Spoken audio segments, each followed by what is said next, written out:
one thing before I introduce Mikkel Bolt Rasmussen. One thing I wanted to say that when I gave my talk on populism, I tried to say that we have to call in such matters things by their real name. But there is always some kind of a propensity to think that, okay, when gangsters come to power, they become respectable. No, they don't become respectable because they come to power. Power doesn't make them more respectable than even, I would say, it's just the opposite, because let's say Hitler in a tape coat is more dangerous than Hitler with a brown shirt, because Hitler with a tape coat, it means that Hitler has become the Chancellor of Germany, Reichskanzler, as he was before.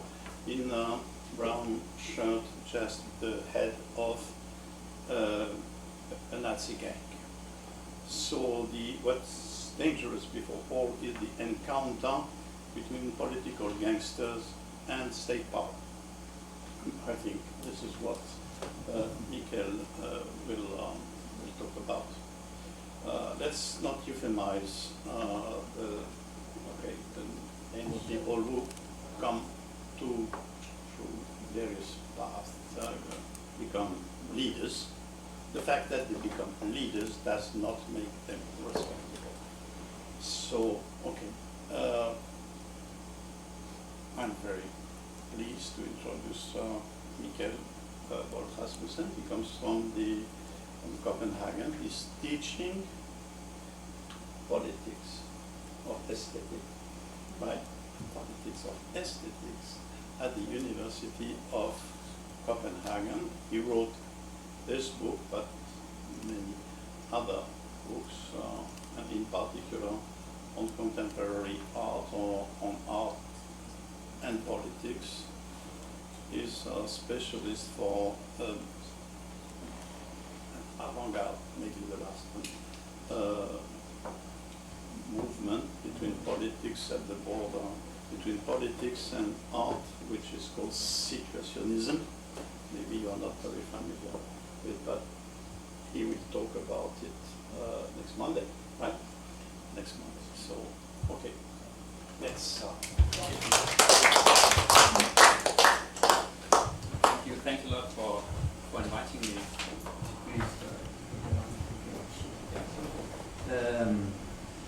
Thanks a lot for inviting me and having me in attending.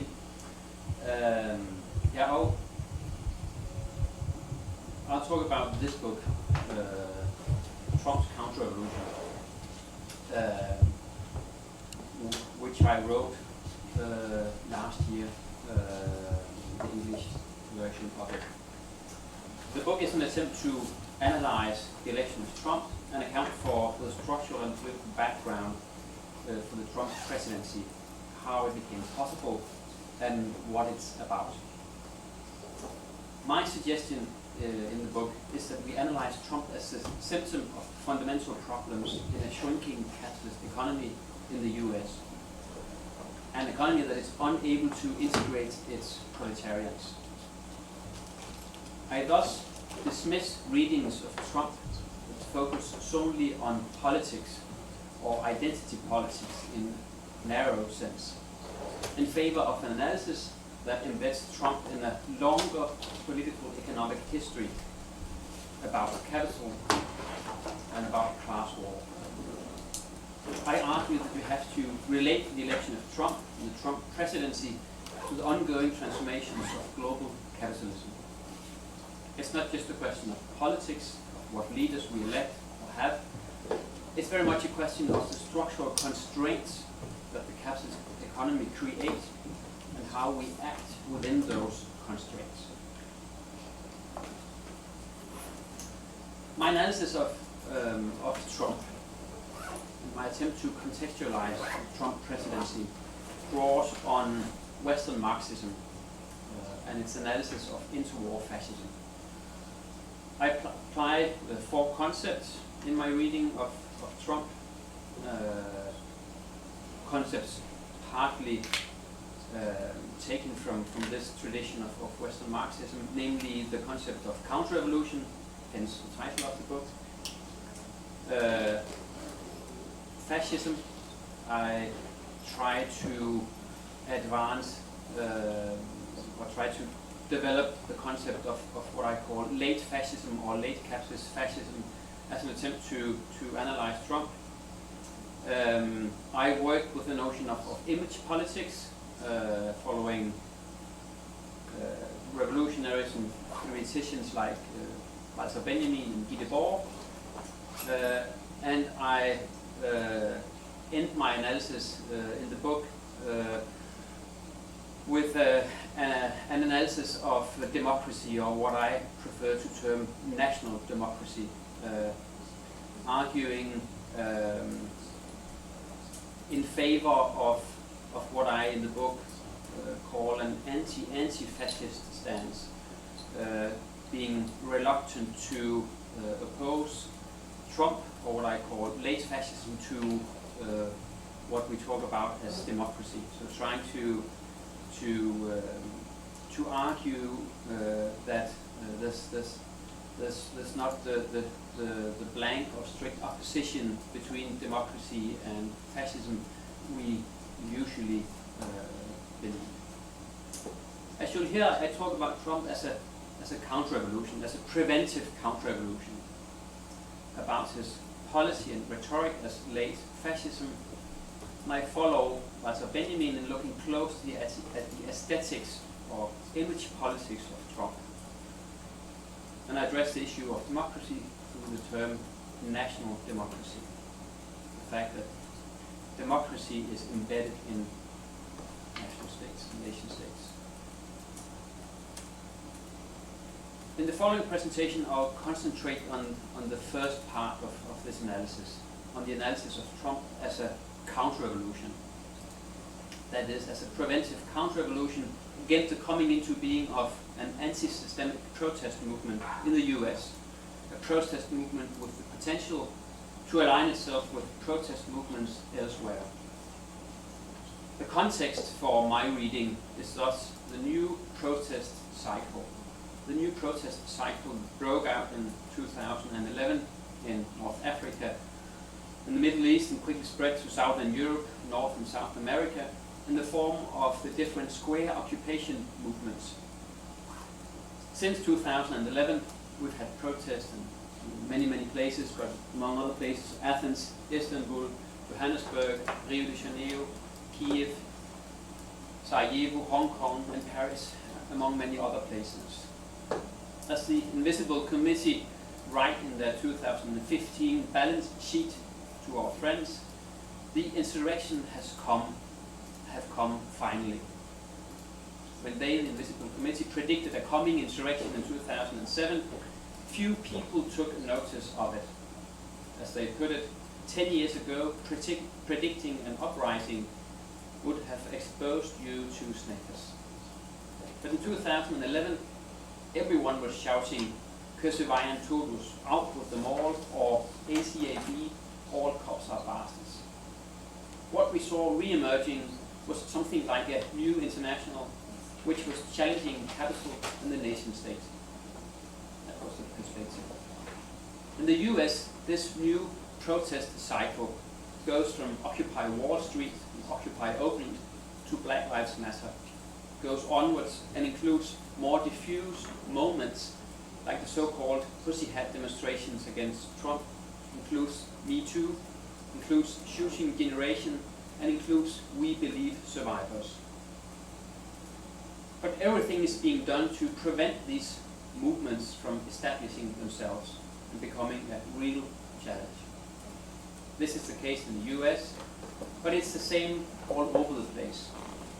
Large economies like the Chinese one and the Saudi one, and the two medium-sized military powers, Russia and Iran, have been ready to do everything to destroy the insurrection in the Middle East, spreading large sums of money and soldiers and vetoing all proposals of ceasefire. Aleppo was abandoned after Turkish treason in 2016, and Ghouta was gassed by Assad and Russia. Assad and Russia and China prevented rescue workers from documenting the counter-revolutionary atrocities in the beginning of 2018. In other words, we are confronted with a counter-revolutionary offensive on a large scale. The expansion of Chinese capital seems to be without limits, and the new Silk Road includes not only Central and East Asia, but also Africa and the whole Middle Eastern area. Saudi Arabia's repression is more demographic and takes the form of a thinning out of the rebellious masses in countries like Yemen and Egypt. The Chinese repression is much more efficient right now. Newspapers are intimidating in Taipei and Singapore, and in Hong Kong, publishers who started investigating the wealth of Chinese elites have been kidnapped. So we have a tightening of existing dictatorships. The Chinese one, the Saudi Arabian one, Egypt and Russia. And we have an augmentation of ethno-nationalism in the US and several European democracies such as Denmark, Hungary, Poland and Italy.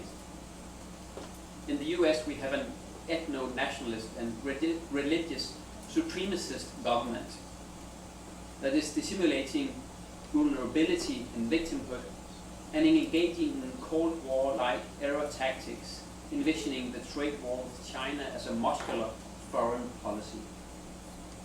Protectionism is a question of survival and identity in the US now. Vice President Mike Pence recently told Liberty University students to prepare to be shunned and ridiculed for being Christian. This is a perverse reversal of identity politics where a privileged white Christian majority is stating itself as threatened, a kind of reverse victimization. Threatened by both internal as well as external aliens, blacks, Mexicans and China. That's kind of like, that's the political perspective of the Trump government. There's another much work to be done, analyzing what's going on in the present conjuncture. What I'll present today is an attempt to analyze Trump. I stress attempt because one of the challenges today has to do with the question of analytic vocabulary. And how are we to analyze these phenomena? And it's related also to what Alain was started out by saying, which terms and concepts should we put into use? Because it's not evident which terms and concepts can be put to use in the present conjuncture. This of course has to do with the near disappearance of a previous Marxist analysis of capitalism, at least in the framework of Western Europe and the US. I try to reactivate particular strands within Western Marxism, in particular critical theory, Frankfurt School, and the situationist.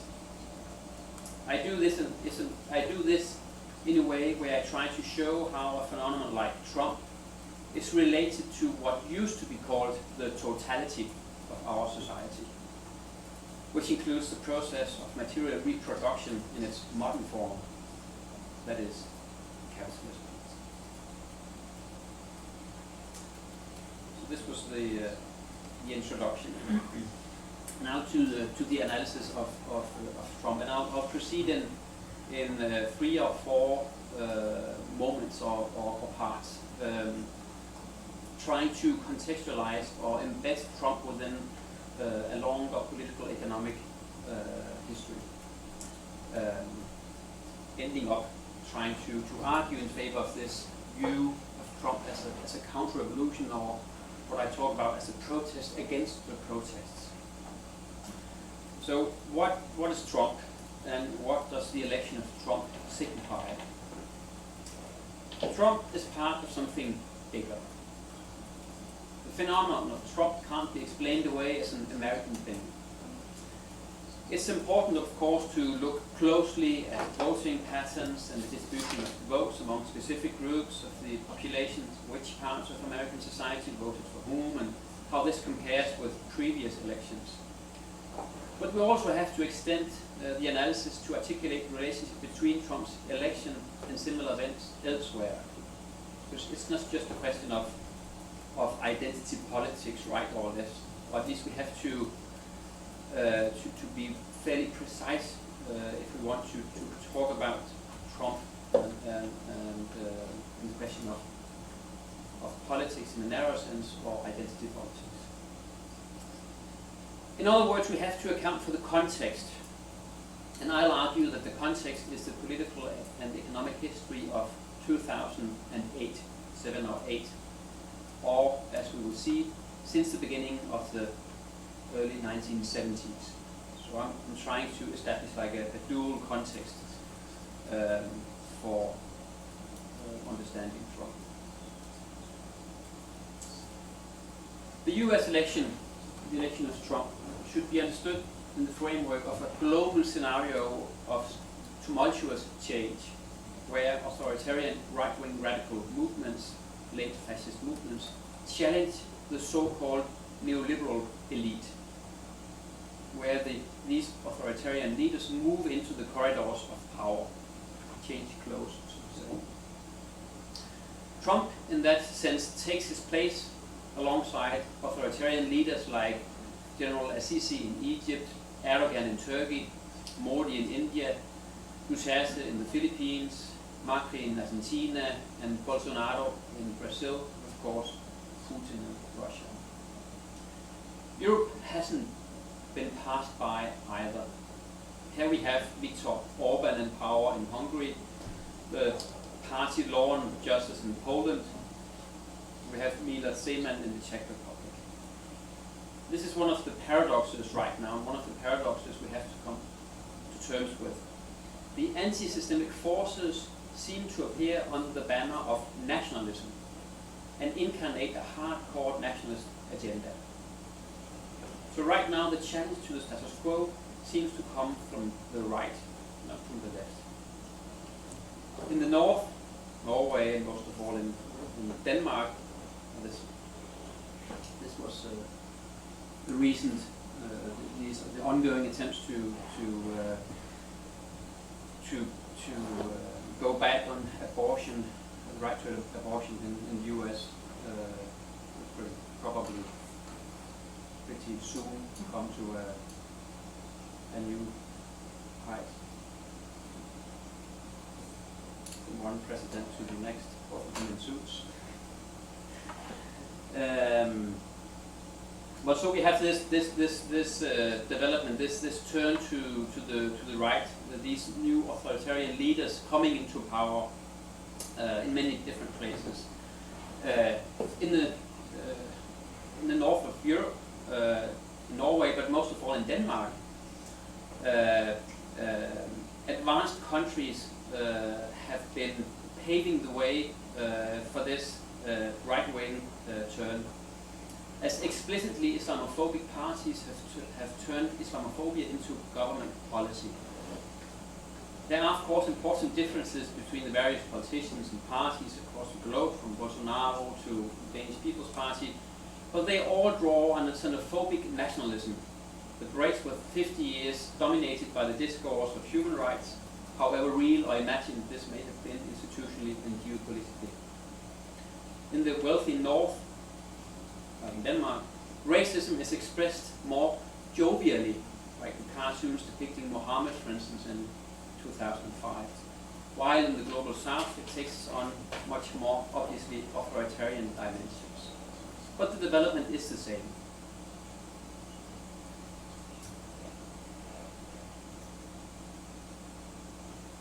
The backdrop to this development is a politicization of the economic crisis, I'll argue. An economic crisis which simply seems to continue and therefore rub off on asylum policy and security measures.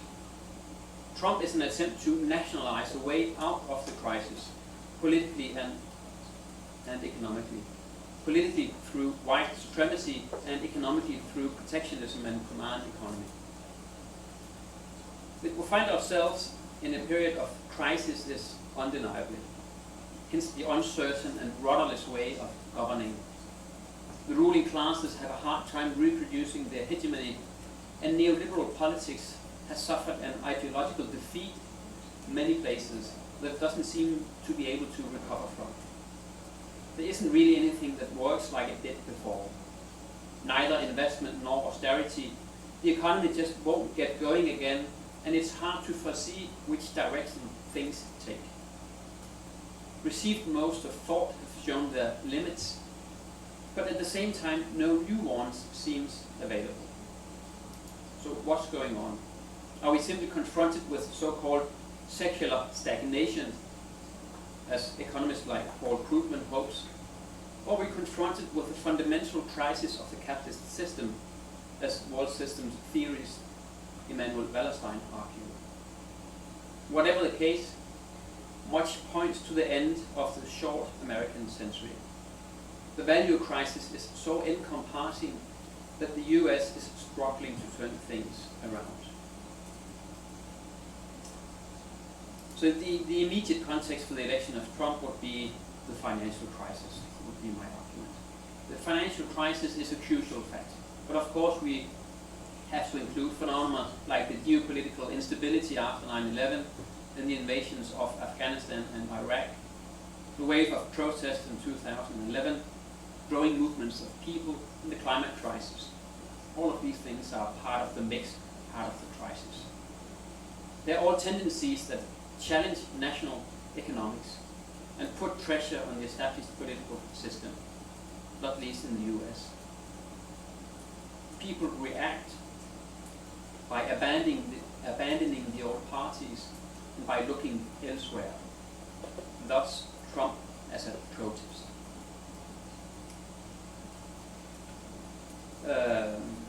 So there's a link between Trump's victory and the financial crisis.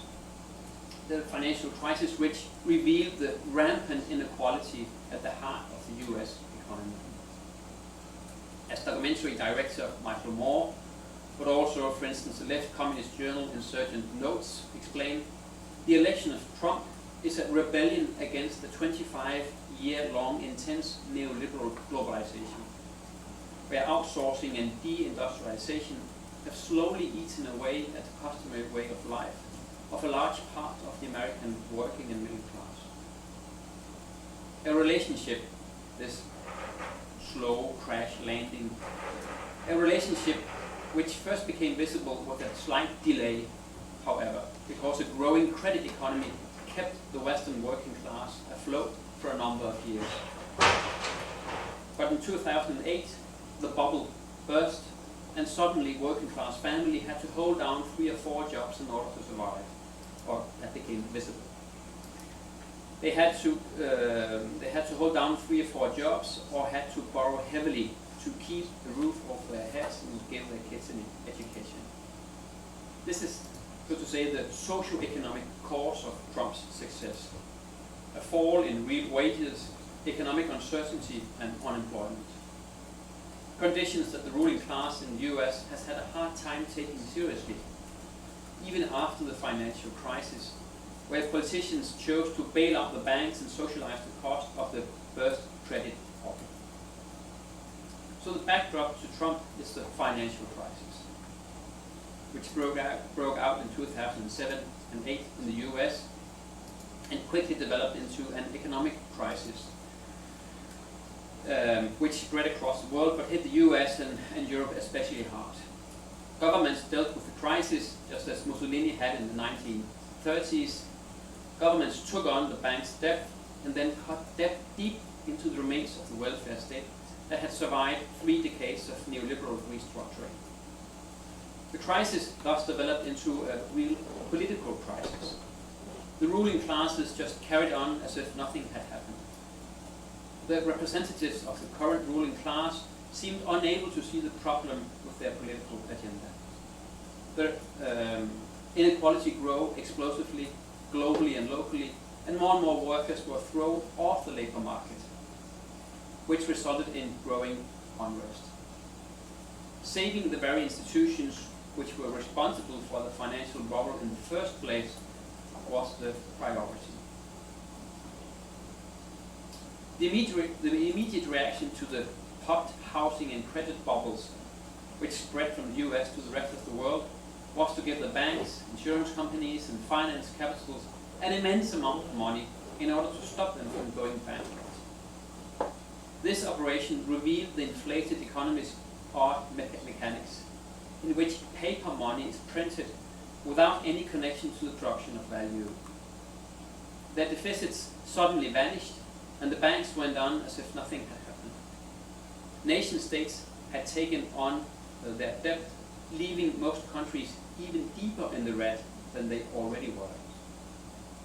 The alliance between political leaders and finance capital was all of a sudden very clear for everybody to see.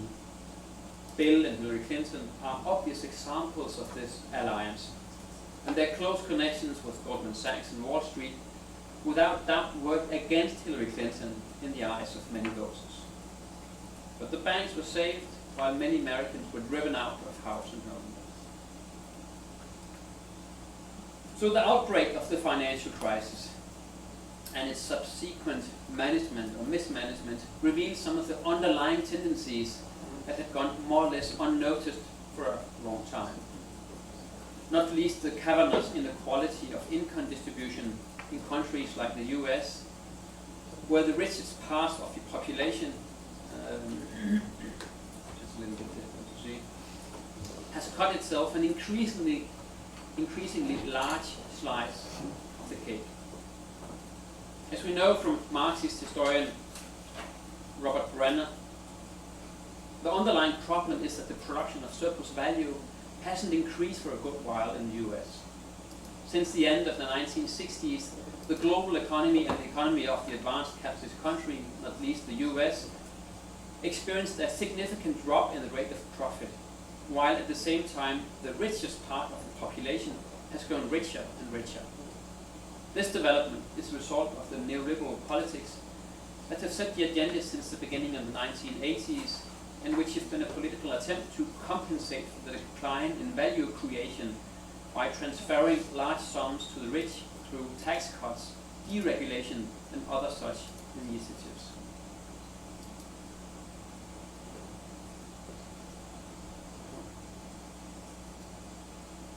Can I go back? How to go back? Oh, it's not that important. It's, There's an arrow. oh, okay. Oh, I don't. Just another collapsing infrastructure in the US, which is of course also like a symptom of this 40-year-long slow dismantling of US economy. As Brenner, but also Giovanni Arrighi and other historians have shown, what we're confronted with is a longer history dating back to the end of the Second World War. The economies in the US and Western Europe went like the clappers for a 25-year period after the war, but ran out of steam at the end of the 1960s. The advanced capitalist economies have been tracked in a slow decline of lower growth, increasing inequality, and repeated crises ever since the late 60s. Neoliberalism as a political economic paradigm was an answer to this crisis, was a holding pattern. As there was less to distribute, Reagan, Thatcher, and little by little all other politicians in the Western world, and after 1989 in Eastern Europe too, all the politicians pushed through not only extensive tax cuts, which benefited the rich, but also cracked down on trade unions. The goal was to weaken the workers and prevent them from getting a greater part of the value they produced. This is the history of neoliberalism as an answer to 1968. Neoliberalism as an attempt to splinter the core of worker militancy in the US and Western Europe and replace them with cheaper wage slaves elsewhere, at least in China, since the country's economy was opened at the end of the 1970s. In retrospect, it's obvious that so-called neoliberalism wasn't an effective long-term solution, or rather, it was, of course. An enormous concentration of wealth has taken place in the last 30 years. But the money economies but the money economy's underlying problems haven't been solved. This is why Marxist economists talk of neoliberalism as a slow crash landing, a 40-year-long slow crash landing, where capitalism's been running on empty for the last 30 years, and where inconceivable amounts of credit have been